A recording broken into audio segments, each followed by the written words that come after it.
Halo teman-teman, selamat datang kembali di channel saya. Kali ini saya akan membawakan kalian kisah kriminal yang paling misterius dan belum terpecahkan dalam sejarah Amerika Serikat. Ini adalah kisah tentang Zodiac Killer. Zodiac Killer adalah julukan untuk seorang pembunuh berantai yang beroperasi di California Utara antara Desember 1968 hingga Oktober 1969.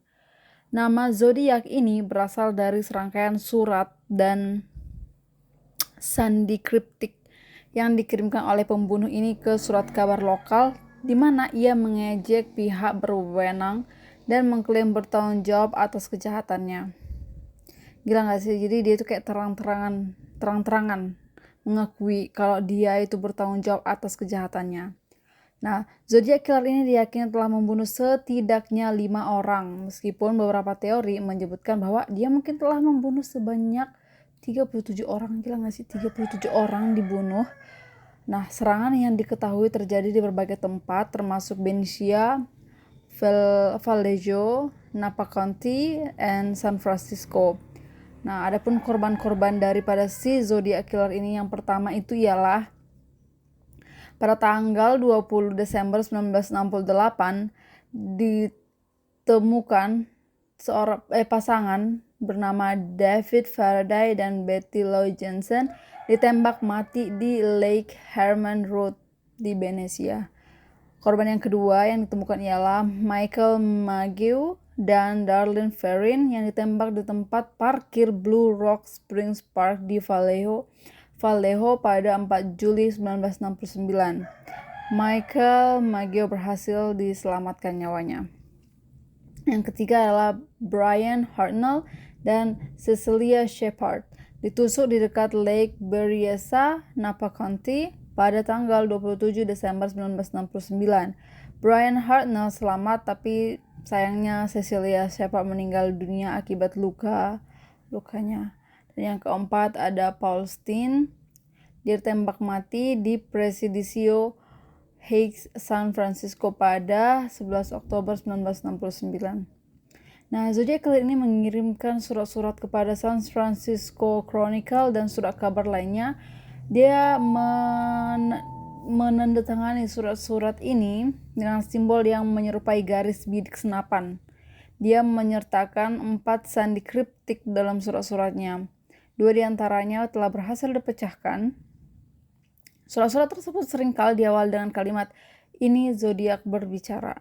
Dalam surat-suratnya juga, Zodiac sering mengejek pihak berwenang. Jadi di sini mengejek pihak polisian lah ya pastinya, dan pihak pemerintah.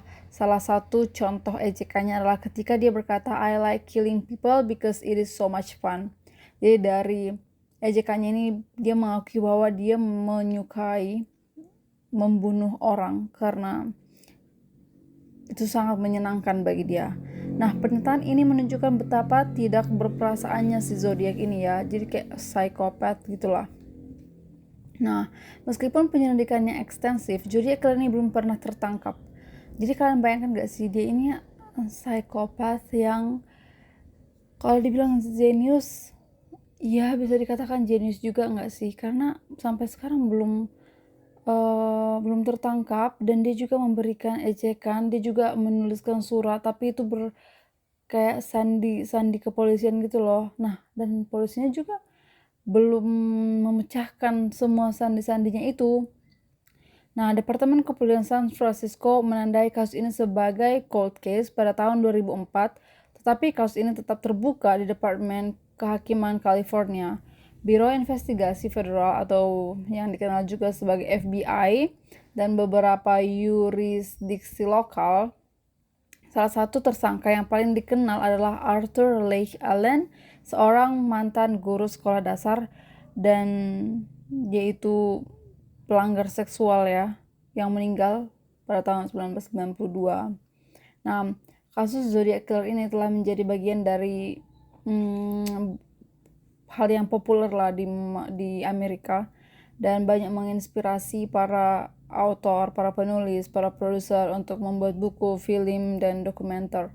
Salah satu filmnya yaitu film Dirty Harry pada tahun 1971 yang dibintangi oleh Clint Eastwood yang terinspirasi dari kasus Zodiac ini, dan film Zodiac pada tahun 2007 yang disutradarai oleh David Fincher, yaitu dia memberikan gambaran lebih rinci tentang penyelidikan tersebut. Jadi kalau kalian mau nonton, kalian bisa cari sendiri filmnya, guys. Nah, kasus ini tetap menjadi salah satu kasus pembunuhan yang paling terkenal dan belum terpecahkan dalam sejarah Amerika.